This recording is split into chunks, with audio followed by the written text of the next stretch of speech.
الحمد لله رب العالمين والصلاة والسلام على سيد المرسلين وعلى آله وصحبه أجمعين أما بعد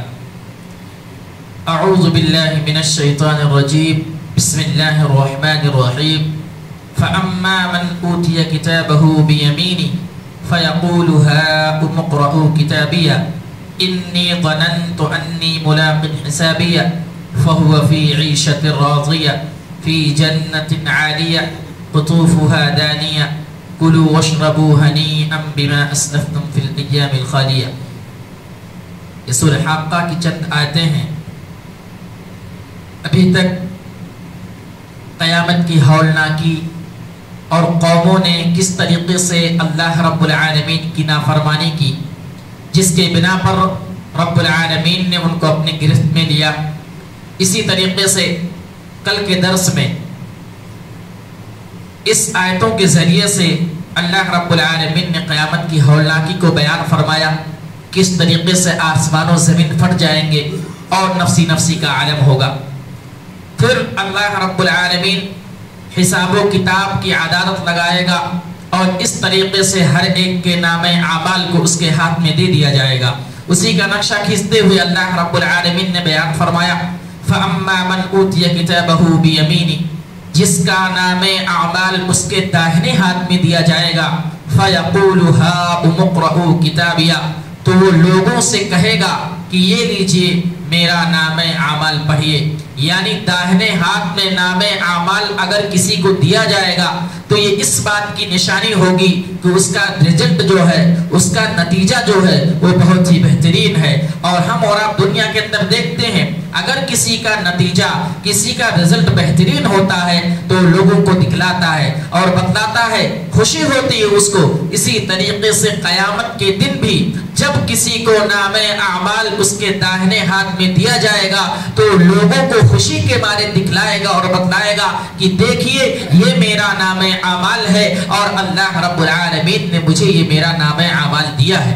اسی طریقے سے انی ظننت انی ملاق حسابیہ، وہ کہے گا کہ مجھے گمان تھا، مجھے یقین تھا کہ رب العالمین میرا یہ حساب و کتاب ضرور کرے گا. میں نے جس طریقے سے دنیا کے اندر اللہ کی تابعداری کی ہے، دنیا کے اندر نبی کے فرمان کے مطابق اپنی زندگی گزاری ہے، مجھے تو یقین ہی تھا کہ اللہ رب العالمین اس کا بدلہ ضرور دے گا. تو اللہ رب العالمین نے نقشہ کھینچا ہے اور فرمایا فَهُوَ فِي عِيشَةٍ رَاضِيَةٍ، جب ان کا نام اعمال داہنے ہاتھ میں دے دیا جائے گا، جب یہ معلوم ہو جائے گا کہ ان کا نام اعمال بہت ہی بہترین ہے، ان کا رزلٹ اچھا ہے، تو ان کو اسی طریقے سے زندگی دی جائے گی جس طریقے سے ان کا دل چاہتا ہے، جس طریقے سے ایک آدمی رہنا چاہتا ہے، اسی طریقے سے اللہ رب العالمین اس کو زندگی دے گا. فَهُوَ فِي عِيشَةٍ رَاضِيَةٍ، ان کے من کے مطابق، ان کے دل کے مطابق اللہ رب العالمین ان کو زندگی دے گا. ہم اور آپ اس دنیا کے اندر زندگی گزارتے ہیں، ایک مومن کو یہ اختیار نہیں ہے کہ جس طریقے سے چاہے وہ زندگی گزارے. کچھ فرمودات ہیں، کچھ احکام ہیں جس کے مطابق ایک آدمی زندگی گزارتا ہے. لیکن اگر اس دنیا کے اندر کوئی اللہ کا متبع ہے، فرما برداری کرتا ہے، بار بار اللہ کے حکم کی عدولی نہیں کرتا ہے، اللہ رب العالمین کے فرمان کے مطابق زندگی گزارتا ہے، تو اس کا بدلہ اللہ رب العالمین قیامت کے دن دے گا اور کہے گا کہ جس طریقے سے تو زندگی گزارنا چاہتا ہے آج تو اپنی زندگی گزار لے، کیونکہ دنیا کے اندر میرے فرمان کے مطابق تو زندگی گزار کر کے آیا ہے. اس لیے کہا جائے گا فَهُوَ فِي عِيشَةٍ رَاضِيَةٍ، اس کے دل کے مطابق، اس کے قلب کے مطابق اور اس کے من کے مطابق اللہ رب العالمین اس کو قیامت کے دن زندگی عطا کرے گا. اور آگے فرمایا فِي جَنَّةٍ عَالِيَةٍ، وہ جنت کے اندر ان کے درجات کو بلند کیا جائے گا. نبی اکرم صلی اللہ علیہ وسلم کی حدیث ہے کہ اللہ کے نبی صلی اللہ علیہ وسلم نے فرمایا کہ جنت کے اندر مجاہدین جو ہیں، جنہوں نے اللہ کی راہ میں جہاد کیا، جنہوں نے اللہ کی راہ میں قربانی دی، جنہوں نے اللہ کی راہ میں شہیدی کا جو ہے درجہ حاصل کیا ان کے درجات 100 درجے ہیں، اور ایک درجے اور دوسرے درجے کے درمیان کم از کم جو فاصلہ ہے وہ آسمان و زمین اتنا جو فاصلہ ہے اتنا فاصلہ ہے۔ اسی طریقے سے قرآن مجید کے اندر اللہ رب العالمین نے جنت کا نقشہ کھینچتے ہوئے بیان فرمایا وَسَارِعُوا إِلَى مَغْفِرَةٍ مِّن رَبِّكُمْ، تم اپنے رب کی طرف دوڑو، تم اپنے رب کی طرف جاؤ۔ وَسَارِعُوا إِلَى مَغْفِرَةٍ مِّن رَبِّكُمْ، وہی تمہارا رب ہے جو تمہاری بخشش فرمائے گا، جو تمہاری مغفرت فرمائے گا۔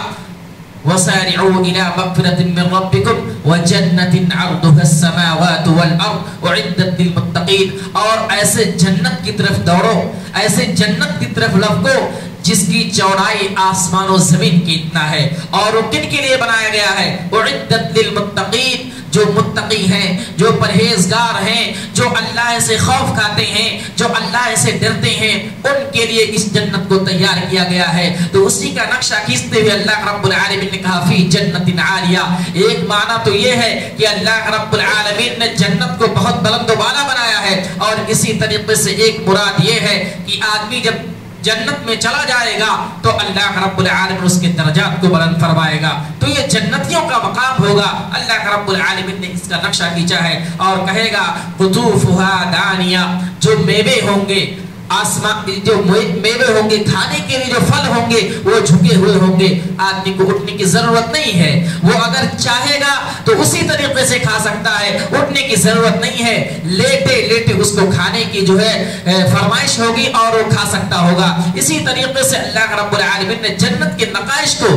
اور جنت کے نقشے کو بیان فرمایا ہے کہ کس طریقے سے ایک آدمی جب جنت میں چلا جائے گا تو اس کے لیے کتنی جو ہے چیزیں آسان ہو جائیں گی اور سہل ہو جائیں گی، اور آدمی جو چاہے گا جس طریقے سے چاہے گا۔ حدیث کے اندر آتا ہے کہ ایک جنتی اگر اپنے دل کے اندر یہ خیال کرے گا کہ میں یہ چیز کھا لوں یا یہ چیز پالوں، اس کے دل کے اندر خیال آتا ہی ہوگا کہ اللہ رب العالمین اس کو پوری کر دے گا۔ اس دنیا کے اندر ہم اور آپ مشقتیں اٹھاتے ہیں، برداشت کرتے ہیں ایمان کی راہ میں، اسلام کی راہ میں،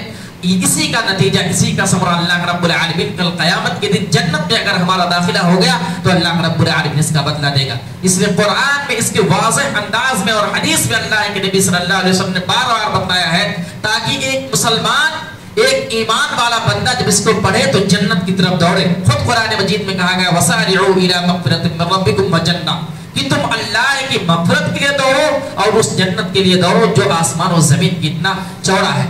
تو اللہ رب العالمین نے بار بار بیان فرمایا اور فرمایا کلوا واشربوا ہنیئا بما اسلفتم فی الایام الخالیہ، کہ مزے سے کھاؤ پیو ان اعمال کے بدلے جو تم نے گزشتہ زمانے میں کیے ہیں۔ اس دنیا کے اندر بہت ساری ایسی ہوتی ہیں، اللہ رب العالمین نے بہت سارے احکام ایسے بتلائے ہیں جو آدمی نہیں کر سکتا۔ یا ایھا الذین آمنوا لا تحرموا طیبات ما احل اللہ، کہ اللہ رب العالمین نے کہا حرام چیزوں سے بچو، جو اللہ رب العالمین نے حرام کر دیا اس سے بچو۔ انما حرم علیکم المیتۃ والدم ولحم الخنزیر، بہت ساری چیزیں ایسی ہیں جس کو اللہ رب العالمین نے منع فرمایا ہے، اسی کی فرما برداری اگر کوئی کیا ہوگا، اسی کے مطابق اگر زندگی گزارا ہوگا تو کل قیامت کے دن جنت میں اللہ رب العالمین کلوا واشربوا ہنیئا بما اسلفتم فی الایام الخالیہ، تمہارے لیے آزادی ہے، جو چاہو کھاؤ پیو، آج کوئی روکنے والا نہیں، کوئی ٹوکنے والا نہیں۔ کیوں؟ ثمرہ کیا ہے؟ تم نے دنیا کے اندر پابندی کی ہے، تم نے دنیا کے اندر متبع اور فرما برداری، ایک اچھے انسان اور ایک اچھے مومن بن کر کے اپنی زندگی گزار کر کے آئے ہو، جس کی بنا پر اللہ رب العالمین یہ تم کو بدلہ دے رہا ہے۔ تو یہ سورہ حاقہ کے اندر جنتیوں کا تذکرہ کیا جا رہا ہے، اور ایک آدمی جب جنت میں جائے گا تو جنت میں کیا کیا چیزیں ہوں گی وہ اللہ رب العالمین نے بیان فرمایا۔ حدیث کے اندر آتا ہے کہ ایک جنت میں ایسی ایسی نعمتیں ہوں گی کہ ایک انسان گمان نہیں کر سکتا، ایک انسان کے گمان میں وہ چیز آ ہی نہیں سکتی ہے کہ یہ بھی چیزیں ہو سکتی ہیں۔ اللہ کے نبی صلی اللہ علیہ وسلم نے ایسا تذکرہ فرمایا جنت کے بارے میں، خود اللہ رب العالمین نے فرمایا تاکہ آدمی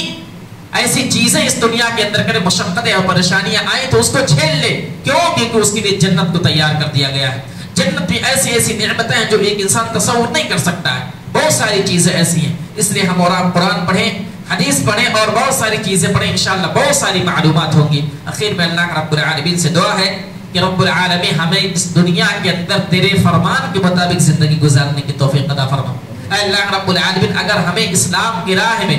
ایمان ہونے کے